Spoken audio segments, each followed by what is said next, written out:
ନମସ୍କାର ଦର୍ଶକ ବନ୍ଧୁ।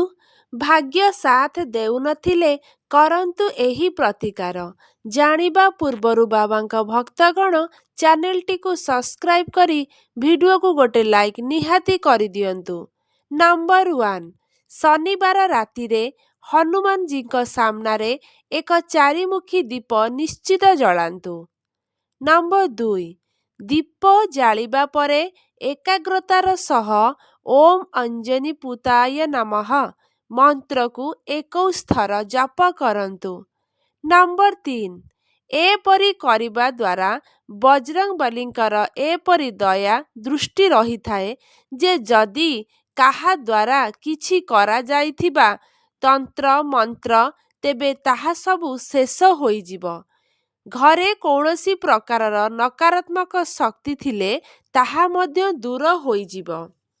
ନମ୍ବର 4, ଆପଣଙ୍କୁ ଏହା ପ୍ରତି ଶନିବାର କରିବାକୁ ହେବ।